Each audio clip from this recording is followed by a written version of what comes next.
Hey gang, it's Rudder, Joe. I got a little work done on the car, got the little, about 50% finished on the radiator modification. I've had a lot of people ask me why I'm doing it, how I'm doing it, so I figured I'd just make this video as I'm progressing along. That way you guys can see instead of the finished product. The stock radiator as well, let me back up a little bit. My previous video, I cut out the core support where the radiator sits on the core support. I think a stock Mustang radiator of this era is like 24 inches, something like that wide. So this radiator, obviously, besides being more efficient because it's a cross flow, is also a lot wider. So I think it's 31 inches is what I remember. I measured it from tank to tank, 31 inches. So with that 31 inches, obviously set the tanks on the frame rails. When you set the radiator on the frame rails, obviously, you know, it's kind of tall, so it just protrudes above the hood line. So that's why I notched the frame rails right there. I notched them about an inch and a half down, but I'll talk more about that later. But I just notched it so obviously I don't want any vibration going on and rubbing holes in the tank, so I'm going to put a little foam piece around there. But that's why I did it, so the radiator will kind of be in its own little cradle and be isolated from the vibrations of the car. So with that, what I did is I cut a 1 by 1 inch hole, as you can see there. Just use my grinding wheel and a plasma cutter, and I just simply cut out just a notch there. I cleaned it up a little bit. This is not final yet, but I figured I'd just give you, like I said, a video before I get too far in it and lose some information. After I cut it out, I dressed it up a little bit, tried to get as square as I could. Like I said, I made it 1 inch by 1 inch on both sides, and I took it right to the base of the core support here. Because the radiator, well, it's going to sit here. I want a little space in here, so I can, little wiggle room, so to speak, so I can put some rubber in here. So that's why I took it right to the core support. So again, this is I cut a 1 by 1 here, cut that out, and I just simply use some angle iron. Here's a rough piece. I just use some rough angle iron. Sit in there like so. Once you get it set, once you get it somewhat fitted, this is just a raw cut here, and then I just took a Sharpie and I just marked behind it, marked behind here, and then I just simply cut it, made it fit. Then again, this is the finished product here. I'm still gonna paint. I'm gonna paint this side, paint and prime it so it doesn't rust inside the car. Because this is where the battery was sitting. You can see the rust inside there anyway. So like I said, I'm going to prime this, and then, except for the top, then I'm going to weld it in, then I'm going to go ahead and dress it all up and then re-prime this outside too.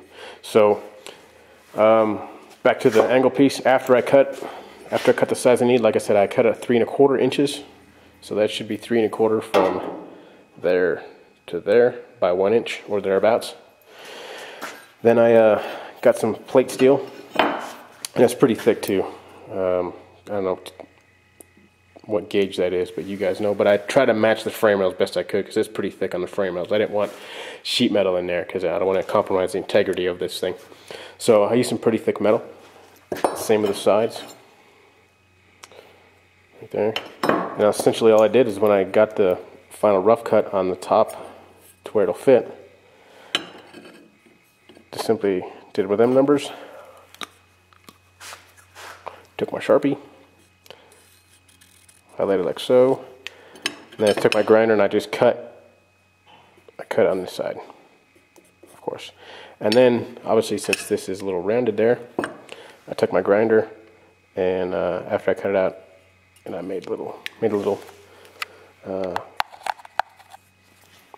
round right there, so it'll fit in pretty well. And after you do that, this is what you have. This is what you're left with. I ground the inside, took care of it a little bit. Like I said, I'm gonna prime this, and it'll be with the car. But now, after you get that, like I said, this is not final yet, but it's pretty close. Just have to slide it in like so. There you go. So that's what the final will look like once it's all primed and painted and stuff and welded in there. But yeah, that's what you need to do to clearance to run a Fox radiator in a classic Mustang. One thing I have to do yet is I'm going to take a cardboard template, probably this box, and I'm going to make a cardboard cutout to match the core. I'm going to take that template and I'm going to put it on there, and I'm going to do the final cut for the radiator. And then as far as mounting wise, I don't know yet. That's still up in the air. What I think I am going to do, because you need this, is where this is going to sit about right there, like so.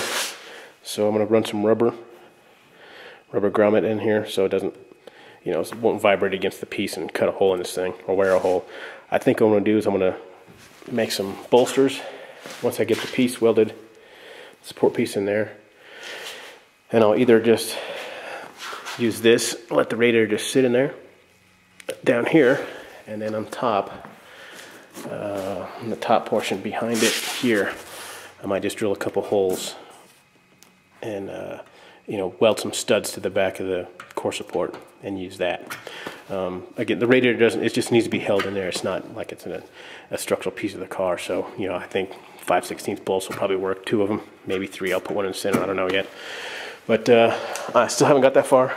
I just need to get the radiator to fit, and then I'll worry about the rest. I was thinking about studding here too, but then I'd have to, once I go to put it in the car, I would have to have the radiator twice as far out and then sit it back in the studs.